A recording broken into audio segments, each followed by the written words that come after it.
Technology Sous Chef, managing to grow professionally while in the same job. My name is Beth Rugg from UNC Charlotte. I'm the Professional Development Coordinator for SIGUCCS and will be helping to facilitate this event. Kathy Fletcher is our presenter, and she's an Information Technology Advanced Support Team member at the West Virginia University. She has a master's degree in statistics and has written several papers, including creating self-paced training materials for an ETD program and fine-tuning online faculty development workshops.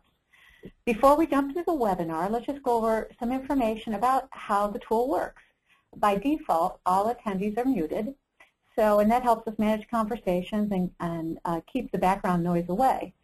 So in order to, if you have a question to ask, I'd like you to raise your hand. Can you all raise your hand now so that I can know how to use that tool? Thank you so much. When you have a question, you can either raise your hand or you can also send me a question in the questions box.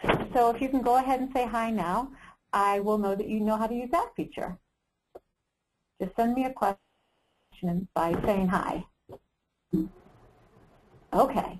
Thank you all. It's always great to see some familiar faces and friends. You should be able to see the attendee list, and FYI, this is being recorded and should be available on the SIGUCCS website in the next few days. So with that, I'll turn it over to Kathy. Okay, welcome everybody. As Beth said, I'm on the advanced support team, and a little bit later on we'll discover why we're having such a hard time listing an adequate job title for myself. But today I'm going to talk about my life as an information technology sous chef, and let's see. Just a little bit about WVU. This is not going to be on the final, but the part I wanted to call your attention to is what I have been going through in the last 9 months is that in Information Technology Services is a new group that merged Office of Information of Technology with Student Systems Management, Administrative Technology, Research, IT, and Printing Services. So what the group I used to be in has doubled in size as part of a major reorganization effort. And in case you're wondering where I came up with the sous chef, that title was bestowed on me about a year ago when we were closing out our Blackboard Learn 9 project. The Dean of Extended Learning handed out little certificates to everybody, and she made up cute little titles for everybody, and I was listed as the sous chef.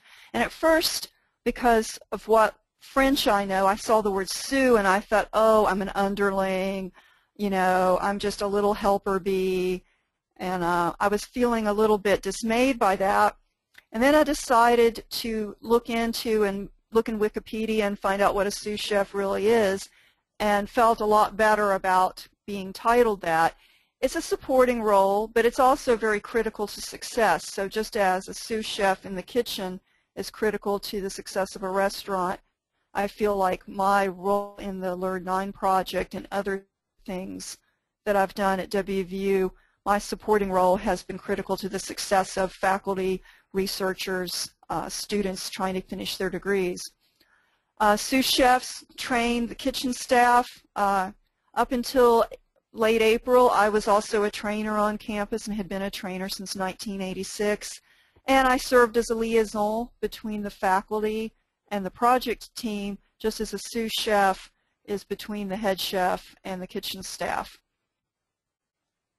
So that was probably more than you wanted to know about sous chefs. And even though my paper that I presented at the conference last fall and the presentation today, where I say I'm in the same job, it's the same job in that I've only applied for 2 positions since 1985. The first one was when I got hired in 1985, and that was the last time I interviewed for a job. Then in 1988, I applied for the next level up, but didn't even have to interview to get the position. And over the years, they constantly like to rename jobs. And then in 2001, I agreed to take one for the team and manage one employee, so they reclassified me in place, and then again in 2014 we had our major reorg. So right now I am operating with an outdated job description and a job title that no longer makes sense. So sometimes I'll tell people I'm an advanced technology, an advanced support technologist, or an advanced support technician. And as I told Mo at the conference last fall, sometimes I think of myself as the IT support goddess. And it's not really the same job as in 1985 because this is technology and the job will change even if you hold the same job for a number of years. When I was hired in 1985, I was really, at least 40 to 60% of the questions I answered were about SAS and SPSS. I also helped students with Fortran programs. I only handled questions on one operating system, and I could write a user manual on the IBM 29 key punch. By the year 2000, my topics had expanded to 3 more operating systems and topics such as Office and WordPerfect and web page things and email, and we had just started our electronic thesis and dissertation program, so I became the Acrobat support guru. And now in 2014 and continuing into 2015, my list of topics has grown even longer. So when I was writing the paper, I was doing some research, and at first I didn't even have a name for this sensation that I had, but I later found out when I was reading and Google searching that this whole notion of a plateau, and there's a lot of literature out there if you want to do more reading on what is a career plateau, how managers can address career plateau, and the classic definition of a career plateau is that the possibility of a vertical promotion is very low. So you're kind of where you're going to be from now on. Then I read a couple of papers by Patrick Lee, and he introduced the notion of a job plateau, and he was mainly writing for IT information technology workers and plateaus. He seemed to think that maybe a job plateau was maybe something more common with information technology employees, where you find the work boring and you're not learning new stuff, you're just same in, same out. And then he also would talk about professional plateaus where the IT worker doesn't improve their skills and keep their skills up to date to avoid obsolescence. More recently, I was doing a little more reading, and a very old paper from 1994, which doesn't feel that long ago to me, but I guess it is there's 4 stages of managerial careers, but I think this is possibly true of other types of careers, not just the management track. When you first get hired or first start in a position, you're a learner. Then you might become a star and highly promotable. Then at some point you become a solid citizen, and what you want to avoid becoming is dead wood, because sometimes if there's the reduction in force, it gives the powers that be an opportunity to prune off the dead wood. And you want to be a contributor. You want to be a solid citizen. If you don't want to be a star, then you should shoot for solid citizen. There's some possible causes of plateau. Some organizational causes are very common because as you look in your organization charts, they look like pyramids and triangles where there's fewer management positions as each level as you go up. And in some cases, especially when you work for a state institution of higher learning, there might be hiring freezes put in place if the state or the college is having budget issues. They might have hiring freezes, so even if there were a vacant management position, they might choose not to fill it or combine management positions together. And I know this is not true of anybody who's sitting here listening to today's webinar, but I'm sure you have met an IT worker in your career so far who either with a lack of management experience or outdated skills, or even in what I have seen, they lack curb appeal. They make some unsatisfactory sartorial choices. They don't interview well. When they go to an interview, they sit there and swivel in their chair and play with their iPhones and dress for an interview as if they just got out of bed, and those sorts of things. So it might be an employee reason why they're at a job plateau. And in my case, and in the case of some of my colleagues, it's a personal choice to stay on a career plateau.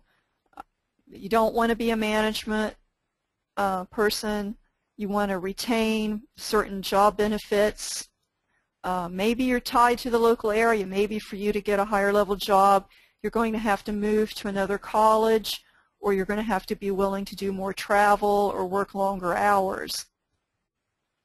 So as I said earlier, I was a manager for about 13 years, and I hated it. I hated it.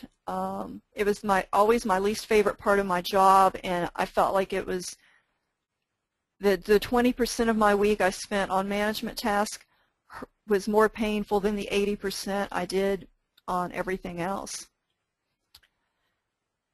Okay, so when you do have plateaued employees, it can lead to some negative effects for the organization.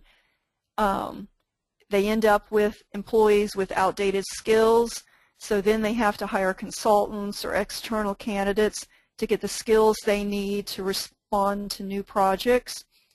You might encounter decreased productivity. Some of the old-timers, some of the ones I used to work with, they kind of retired on the job, and at the conference last fall, at least one person came up to me and had never heard the expression of somebody retiring on the job. But I have definitely seen it in the workplace. Or they get complacent where they'll do just enough C-level work to get by, not enough to get written up, not enough to get needs improvement on their job evaluations, but they're not really putting out like they could if they weren't so complacent. But I think one of the worst negative effects that you might encounter is morale issues. Even if the person is plateaued by choice, but it's even more of a problem if they're plateaued because of their deficiencies or because the organization just doesn't have any higher level positions. They sometimes resent when someone else gets a promotion or a new hire coming in and rising through the ranks, and a new hire making almost as much money as they do. That can be a morale issue. Or they just get bored, and they're obviously bored, or they're negative, cynical, just no fun to talk to, no fun to be around. Okay, so there's some possible benefits for having some plateaued employees, as long as the employee still has skills and knowledge that is useful to the organization, because you then avoid the cost of replacing that person. Those costs are not just the typical cost, but when that position becomes vacant, all the other coworkers have to work harder to get the work done. And at least at our institution, sometimes when a position becomes vacant, if it stays vacant long enough, they take it away and put it somewhere else on the org chart, or they never fill it as a way of being able to address cost savings and issues like that. Also, your plateaued employees have been in the institution, have been in the organization for a while. You can take advantage of their institutional knowledge and the long-term relationships they've built with your customers. And even though a career plateau has kind of a negative connotation in society, all the articles and stuff I used to read on job development were always talking about going for higher and higher positions, but there are some benefits to staying at one level. It gives you the time to learn new skills. You can use that time for learning new skills. If you do want to leave the plateau, if you're not plateaued by choice, then take advantage of that plateau time to learn the skills you're going to need to move on to a higher level or a different technical job. And you can reduce boredom. I just like learning for learning's sake. In the evenings, I take French lessons and dance classes during the day, I concentrate on lynda.com courses and Skillsoft courses and skills that I think will contribute to the unit's goals. The plateau time will also give you time to self-evaluate and help you and give you an opportunity to really figure out what makes you happy. And once you've achieved a certain level of competency in a job, you might be able to achieve better work-life balance, time with family and friends, personal growth activities like French classes and dance classes. So, working on ever since, probably, it wasn't when I was first hired in '85, probably somewhere around 1987 or so, a couple of years after I started, I realized that I had to be responsible for my own professional development. I couldn't wait for a manager to provide me with those opportunities. I needed to be responsible and organize those for myself, because I decided that nobody cared about me as much as I did. So for the last 30 years, I have been working on developing more technical skills, and since my chosen path has been in software support, I keep learning new software packages. From taking classes at a local VOTEC center and college classes, anytime a vendor comes in and does training that I'm permitted to attend, I take advantage of that. Online webinars from the vendors, as I said earlier, lynda.com. And then I participate in the conferences, and I discovered that presenting at the conference was another learning opportunity in addition to just attending the conference, because I would do the research, and what I learned from writing the paper was another professional development activity throughout the year. I also started reviewing the papers, being a track chair or a reader, and then I would read the papers that I was assigned with a much deeper sense, because I was going to have to give this author feedback on how to make their paper as good as it could be. Over the years, I've joined professional organizations. I'm not a member of all these organizations at the same time, but I have been a member of the Association for Computing Machinery for at least 25 years, and right now I'm currently also a member of the Association of Women in Science. For a time there, I was in the Society for Technical Communication, and when I was first learning more about training, when my job was officially the manager of training, I joined the ASTD, which is a training and development professional organization. When I was given the opportunity to serve on university committees, I made sure I took advantage of those, because it gave me a chance to meet faculty members and staff members from other parts of campus and not just IT individuals. And something we've started on campus a couple of years ago was a professional development institute, where they offer a few classes each year on things like civil workplace and managing change and internal customer service. But at the same time, they give you little points for when you submit professional activities, development activities that you've engaged in. So I like it. It probably is highly correlated with my degree in statistics.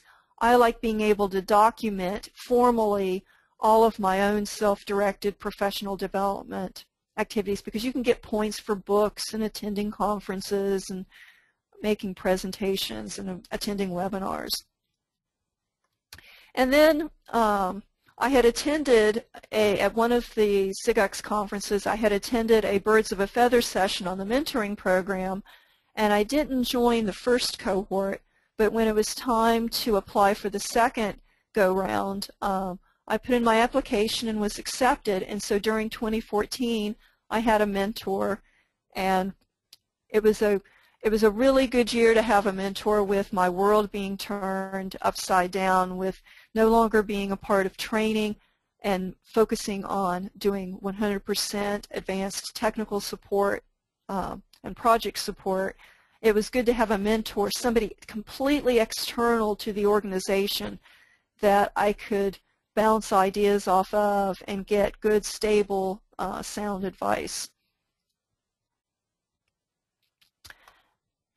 And as part of writing the paper, I realized I didn't want it to just be my little autobiography, that I wanted to get some perspective from IT managers who end up managing plateaued employees. I knew that my supervisor surely was not the only person who had to manage a plateaued employee, so I did a completely non-scientific survey. This was not random. I chose 47 IT managers that I either knew personally or who I had been in a Hangout, a Google Hangout as part of the mentoring program, managers who had impressed me in some way. And I just did a survey, and it was not really a survey. I think of it more as an asynchronous interview, but I wanted the people to be able to respond freely without me knowing who they were, because in a lot of these cases I know who they manage. And I just created a little Qualtrics survey, asked 3 questions that I'll show in the next slides. What strategies, about morale issues, and if they had any additional comments. And out of 47 email messages, I got 15 people responded, and 9 of those responses, it looked like they spent at least 30 minutes answering my questions. I was very pleased with the substance of what I got back from my interviews.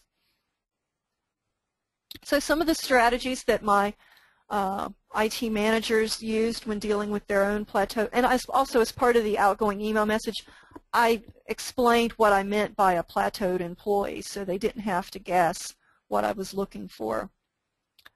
But I asked them what strategies they employed, frequent conversations with the employee, mentoring, assigning challenging tasks and projects, and providing learning opportunities, keeping them involved in the new projects, giving them options to serve on committees, and giving them a little more autonomy, and maybe even allowing them to lead a small project team, and the advice to not take plateaued employees for granted. Then the second question was, do you encounter any issues with the morale of a plateaued employee, and does this attitude have any effect on the other team members? And the consensus seemed to be that there was a greater risk of problems if the employee was plateaued not by choice.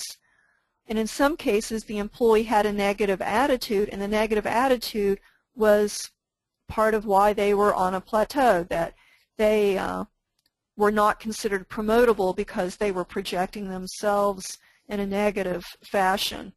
And it was, and although more than one manager expressed this, I'm quoting one of them to say, address the attitude issues as soon as possible before it affects the morale of the entire unit. And one thing to remind you about these quotes, I can't credit who said what because I did everything I could to keep things as anonymous as possible. So some of the best parts of my conference paper were not even written by me. So the third question is, I just wanted, from the degrees in statistics and all the survey classes I took, was that we always give the people an opportunity to say anything they want. So I just wanted to get any free-form comments they might have on this topic.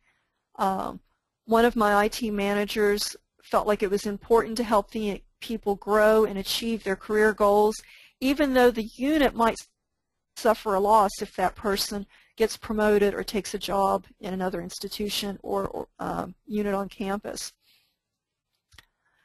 And this one really spoke to me, that there is a difference between a plateaued employee and a difficult employee who is not willing to participate or engage in becoming a productive member of the team. And this one, that employees who choose to stay in a position can make that choice for good or bad reasons, just as employees who want to progress may do so with good or bad intentions to others.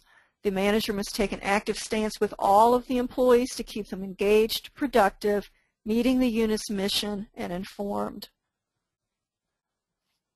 So as with every conference paper I've ever written, and most of the ones I've read, there's always some lessons that you've learned as part of the research or the experience. And what I learned is that upon reflection, what I thought was the same job has really been changing over time. In technology, the technology keeps changing, but your job will change when your supervisor changes, when the organization charts changes. Even when you change, you are bringing a different person to the job, and that will make the job different. That plateaued is not necessarily less talented, that it is okay to not pursue promotions.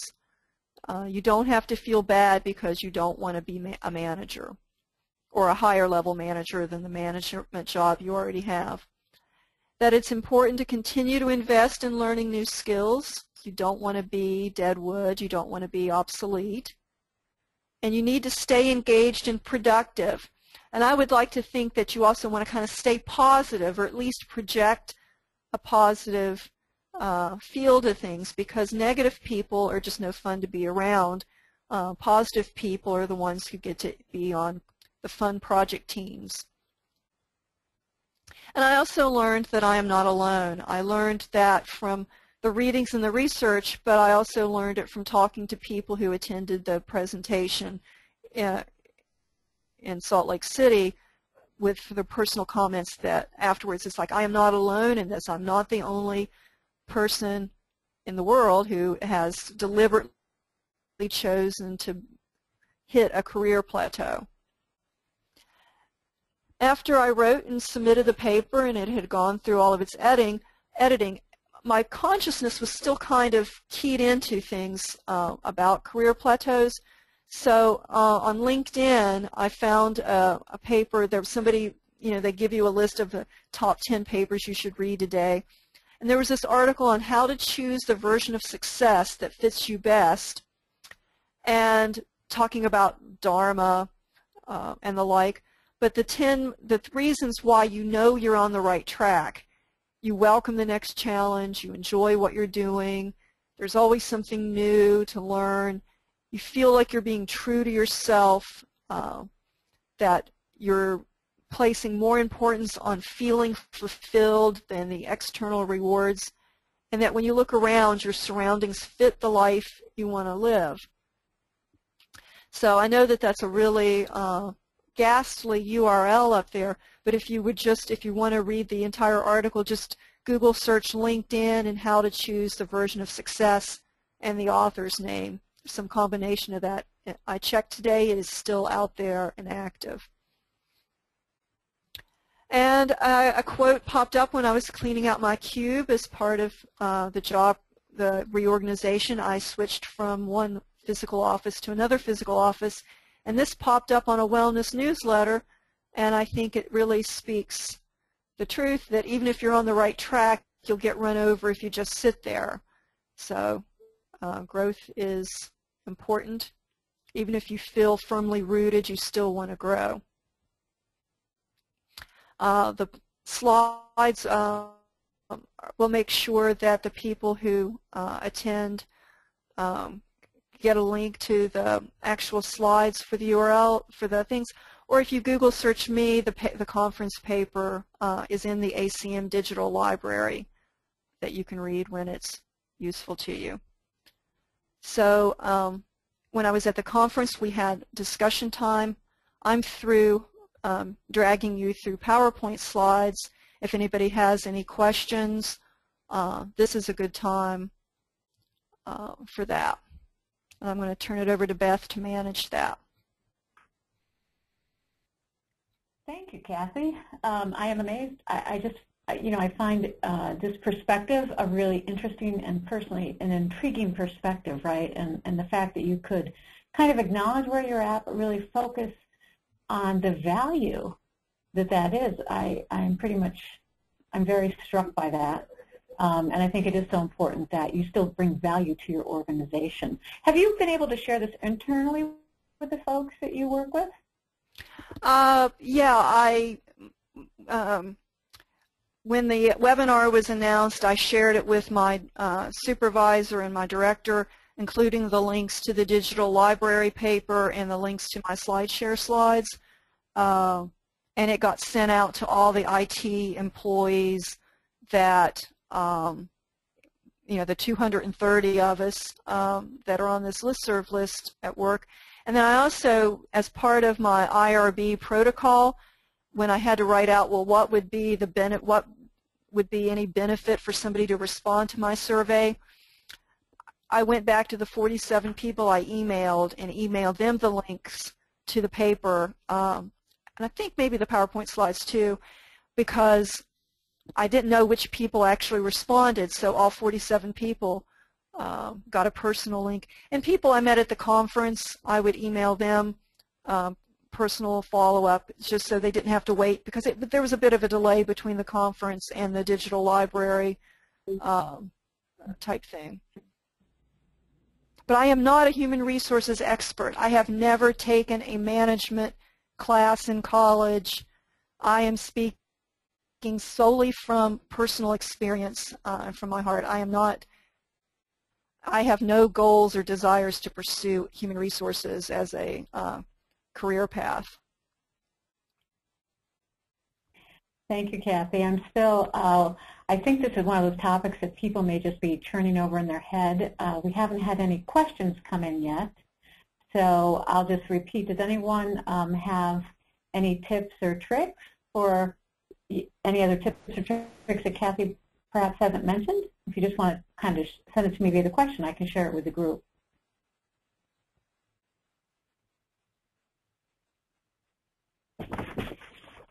All righty. I'm not really seeing anything come in, Kathy. So Kathy's listed her contact information. I think you can certainly feel free to reach out to her individually if you have any more questions or follow-up. As I mentioned earlier, this has been recorded, so hopefully it will be available on the SIGUCCS website in the next few days. And just as a reminder, I believe we are accepting proposals for papers and presentations for the conference in St. Petersburg in November, so feel free to submit an abstract, and we encourage you to do so if you've done, if you've been working on any changes or great work or just thinking on topics much as Kathy did. So thank you all for your time, and our next webinar will be in March. Bye-bye.